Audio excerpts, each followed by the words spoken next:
Is the Vatican becoming the latest stage for America's most divisive political battles?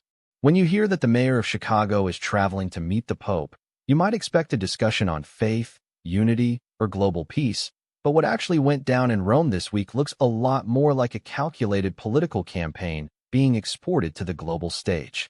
Before we continue, if you want to stay on top of everything happening in U.S. politics, hit that subscribe button right now and leave a like. It really helps this channel grow and keeps us bringing you the unfiltered truth behind the headlines. So, let's look at the facts. Chicago Mayor Brandon Johnson, a figure who has faced significant backlash for his progressive policies back home, recently led a massive delegation of over 40 people to the Vatican. This wasn't just a handful of aides. He brought along city aldermen, business leaders, the head of the Chicago Teachers Union, and notably, Antonio Romanucci. For those who don't recognize the name, Romanucci was the co-counsel alongside Ben Crump in the high-profile lawsuit representing George Floyd's family. The optics here are undeniable. Johnson is using the highest level of religious authority to push his specific political priorities. During the meeting, while attempting to charm the Pope with gifts from Chicago including a Cubs hat, the mayor also handed over a series of items that had nothing to do with religion and everything to do with his current legislative struggle. We are talking about letters from families of detained immigrants, pins promoting sanctuary cities, and apparel branding the city's stance on immigration. He even went as far as formally inviting the Pope to hold a Mass in Chicago in 2027, invoking the historic 1979 visit of Pope John Paul II as a sentimental hook to get his foot in the door. But here's where the story gets interesting.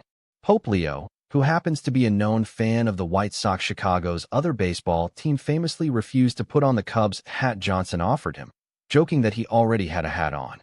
It was a lighthearted moment, but it speaks volumes about the disconnect between the mayor's performative gestures and the reality of the diplomatic environment.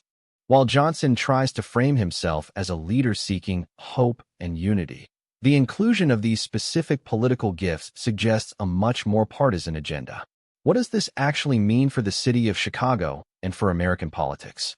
First, it signals that local politicians are increasingly desperate to find external validation for their domestic policies. When you can't win the narrative at home, you take your list of demands to the world stage. By linking himself to the Vatican, Mayor Johnson is attempting to cloak his controversial immigration and social policies in the moral authority of the church. But this is a dangerous game. It risks politicizing a religious institution that, frankly, has enough to deal with regarding global crises. Furthermore, the presence of Romanucci in this specific delegation adds a layer of intensity to the visit. It tells us that Johnson is doubling down on the social justice rhetoric that has characterized his administration, regardless of the criticism he faces from his own constituents who are dealing with record-high taxes and a massive migrant crisis in Chicago. Ultimately, this trip serves as a mirror for the current state of U.S. politics. We are seeing a blurring of the lines between public policy, personal activism, and international diplomacy. The mayor's office explicitly stated they wanted to work with the Pope on political issues. That, in itself, should raise flags for anyone who believes in the separation of the various spheres of influence. Is the Vatican intended to be a rubber stamp for a mayor's local political agenda? Critics are already asking why the mayor is focusing on international PR tours when Chicago is facing such intense, tangible problems on the ground. When the city's leadership is more focused on making statements to the Pope than fixing the immediate issues facing taxpayers, we have to ask, who is this really for? So, I want to hear from you. Do you believe this trip was a sincere attempt at spiritual leadership, or was it a cheap, taxpayer-funded PR stunt designed to distract from the chaos currently happening in Chicago? Does a local mayor have any business bringing partisan political pins and immigration demands to the Vatican? Drop your opinion in the comments below. I read every single one, and I want to know where you stand on this.